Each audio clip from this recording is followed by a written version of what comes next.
My journey into music was very circuitous in the sense that I never had a clear linear path to music. I was always dabbling with piano and keyboards, and when I was younger I had a few collaborators, but nothing really ever panned out as such. My first encounter with sound in an abstract way was when I was a child. And I would go to the bin chutes in our council flat, and I would hear these different frequencies of the wind coming up through the chutes.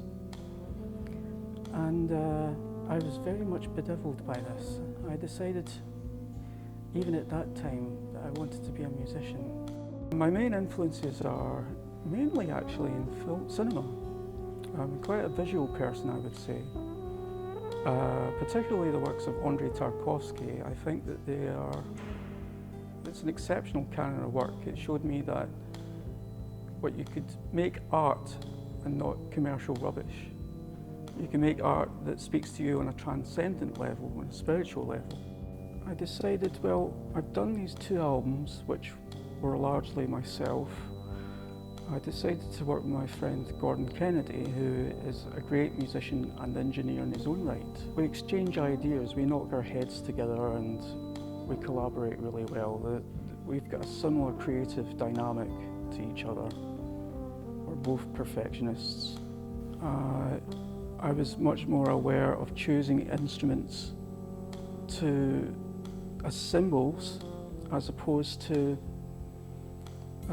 them just acting on their own autonomy. I wanted to basically use the instrumentation as motifs in that work. That was very well received, that album. It had received BBC airplay, was featured in a Wire magazine review. And yes, it was a political album, but I never used politics or philosophy in a very sort of bombastic tone, or that doesn't really interest me. I think that there can be quiet music that can be equally as political as loud music. Going further on with the new album at the moment, I recorded the organ here at the chapel, at the Glasgow University Chapel.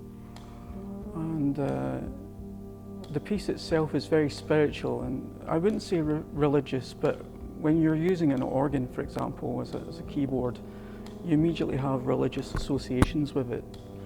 But in essence, the track itself became something that was pretty divine. We decided to call it The Architects, because basically that's how I view making sound, or making pieces from sound, sorry. I view it as creating architecture. You start from a base foundation and then you build up the track.